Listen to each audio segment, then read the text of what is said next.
Nabi menyebutkan bahwa hidup ini seperti di atas kapal.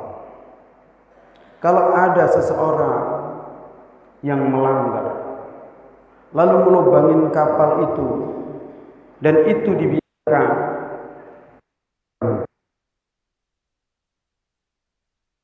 hanya menimpa yang melubangi, bahkan menimpa semua yang ada di dalam kapal itu.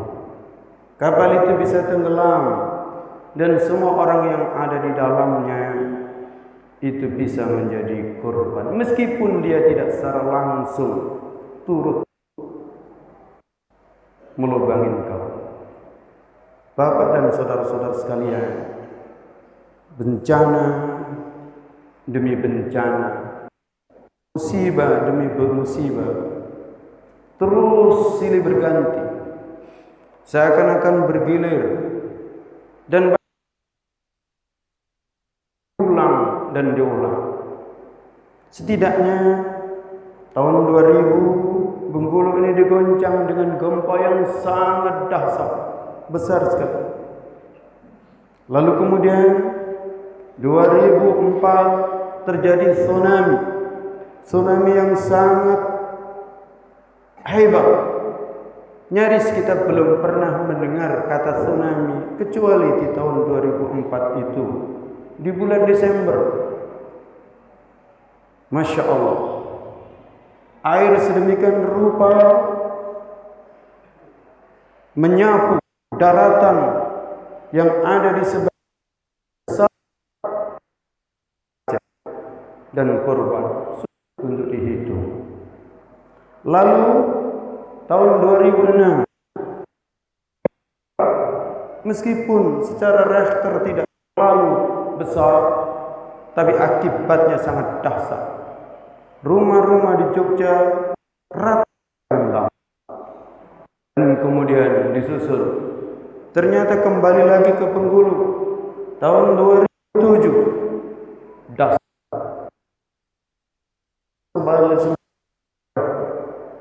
Dunia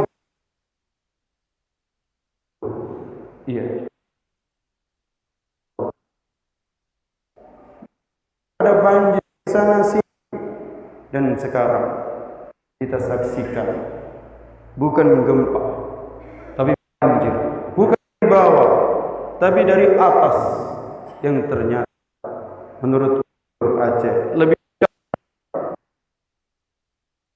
beberapa tahun yang lalu. Bapak dan saudara-saudara sekalian, kita tidak tahu lagi Allah Subhanahu wa taala turun karena itu, dan rata-rata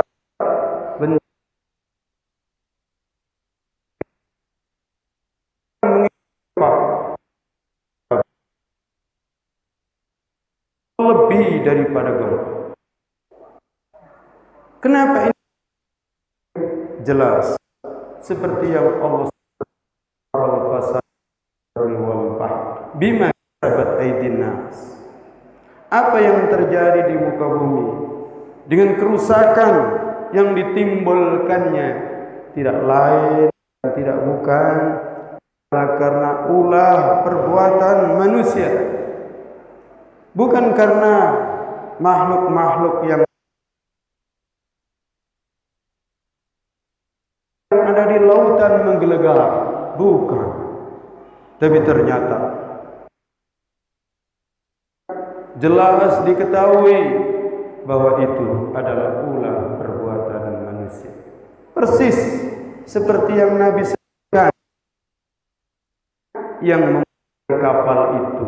Iya, mungkin bukan saudara-saudara kita yang sedang di Aceh, yang tinggal di Aceh yang melubanginya, tapi bisa saja yang tinggal di Jakarta yang melubanginya. Yang melubangi kapal itu, itulah dia yang, tapi kemudian mungkin saja dia tidak secara langsung tinggal di dekatnya, tapi bisa kemudian dipindah.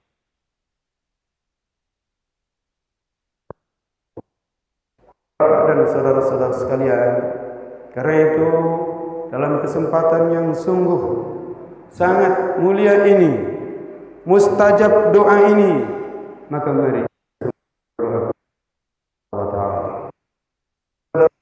kita yang di Aceh, semoga saudara-saudara kita yang di Sumatera Utara, semoga saudara-saudara kita yang di Sumatera Barat, semuanya dilindungi oleh Allah Subhanahu wa taala.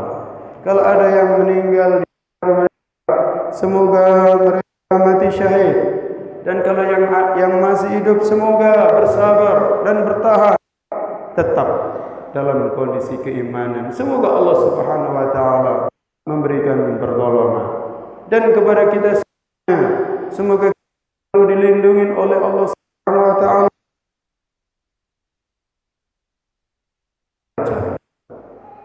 Dan saudara-saudara sekalian, di dalam Al-Quran setidaknya ada cara bagaimana agar kita tidak ditimpa musibah yang bersifat menjadi azab itu.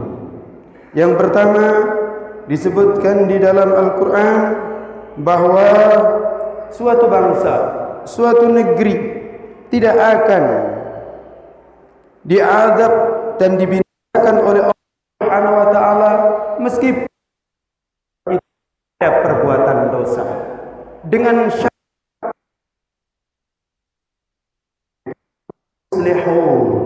melakukan perbaikan.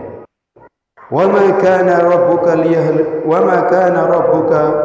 liyuhlika bidzulmin wa ahluha muslihun.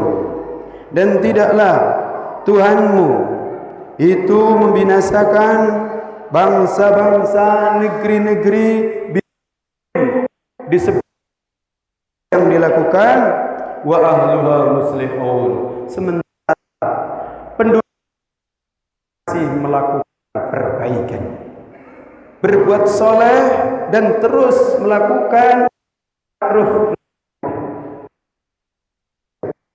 Bapak dan saudara-saudara sekalian, anak-anakku semuanya, silakan di mana saja berada, jadilah yang orang yang soleh, melakukan kebaikan, menebar kebaikan, dan sekaligus melakukan antara jangan membuang sampah sembarangan. Dan kalau ada sampah yang dibuang sembarangan, maka pungut.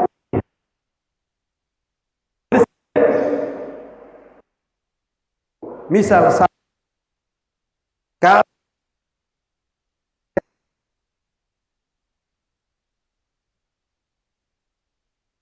tapi bisa yang terkena penyakit adalah masyarakat yang berada di sekitar tempat itu apabila sampah itu. Inilah hukum Allah Subhanahu wa taala tetapkan dalam kehidupan di dunia ini. Karena itu orang tidak cukup hanya menjadi saleh. Orang harus segera meningkatkan diri menjadi muslih. Saleh li nafsihi,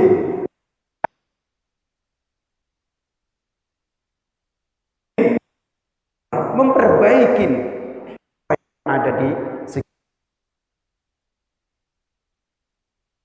Dan memang yang tidak ringan ketika orang itu masih menjadi baik, tidak akan ada dan tidak banyak yang memusuhi.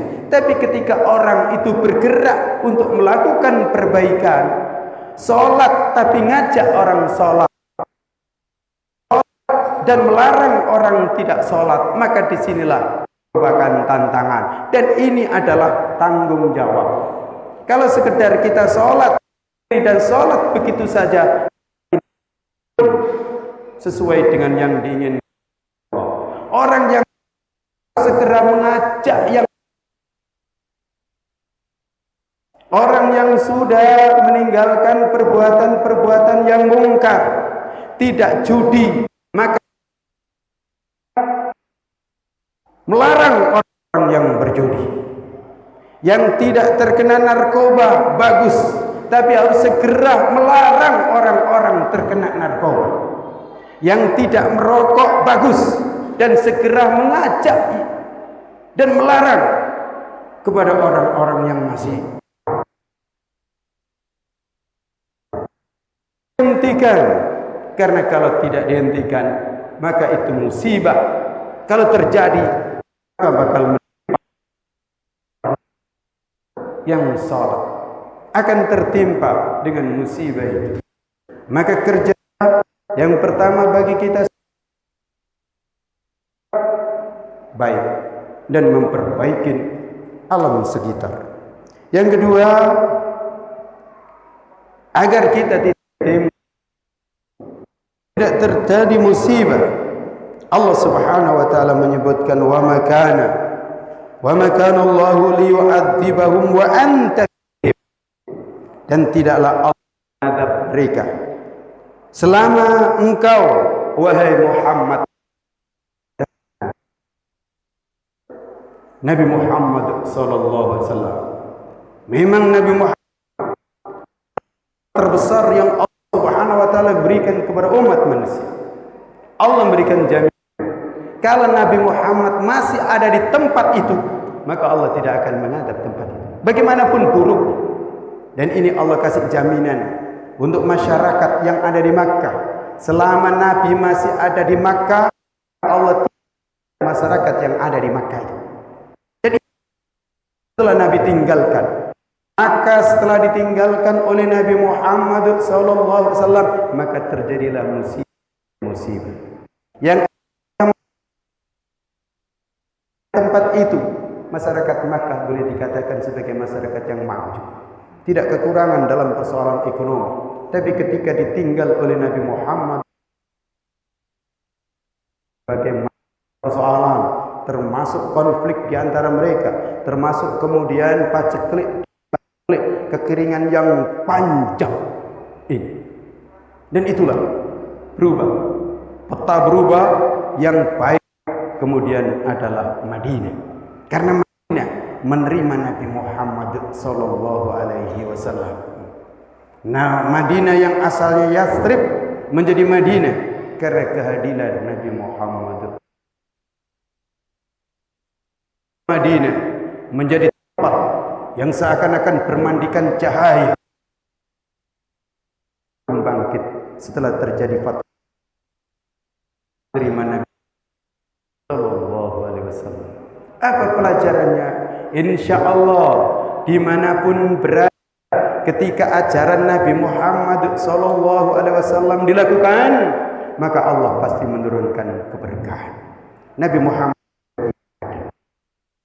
tidak ada di Makkah, Nabi Muhammad tidak ada di Nabi Muhammad tidak ada di manapun, karena Nabi Muhammad sudah pindah ke alam barzakh.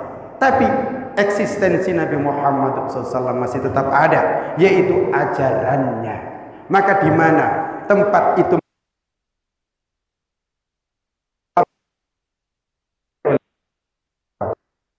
anak-anakku sekalian, maka silakan pulang ke kampung dan jadilah kalian sebagai perwakilan Nabi Muhammad di sana. Hidupkan sunnah Nabi Muhammad, hidupkan ajaran Nabi Muhammad SAW, maka tempat itu niscaya diberkahi oleh Allah Subhanahu wa taala. Dimanapun berada, silakan bawa cahaya Nabi Muhammad SAW. Nabi Muhammad sudah tiada, tapi Nabi Muhammad masih meninggalkan cahayanya, yaitu sunnahnya, Al-Quran dan sunnah. Di masjid, membaca Al-Quran, silaturahmi, berkata yang jujur, membuang sampah,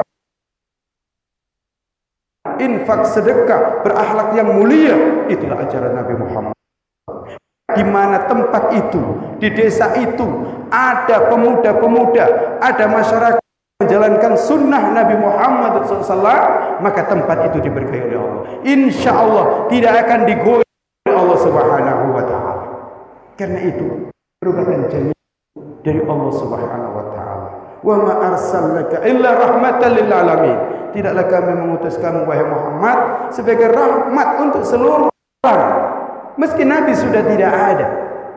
Karena apa yang dibawa Nabi diwarisinya. Dan yang ketiga, Allah menyebutkan wa ma kana Allahu mu'adzibahum wa hum yastaghfirun, dan tidaklah Allah mengadab mereka selama mereka itu beristighfar kepada Allah Subhanahu wa taala. Maka mari kita banyak beristighfar, minta ampun kepada Allah Subhanahu wa taala siang dan malam. Pantangan bagi Allah mengadab orang yang beristighfar, pantangan bagi Allah mengadab orang yang bertaubat, yang mengakui kesalahan, yang sangat dibenci oleh Allah, salah tapi tidak ngaku.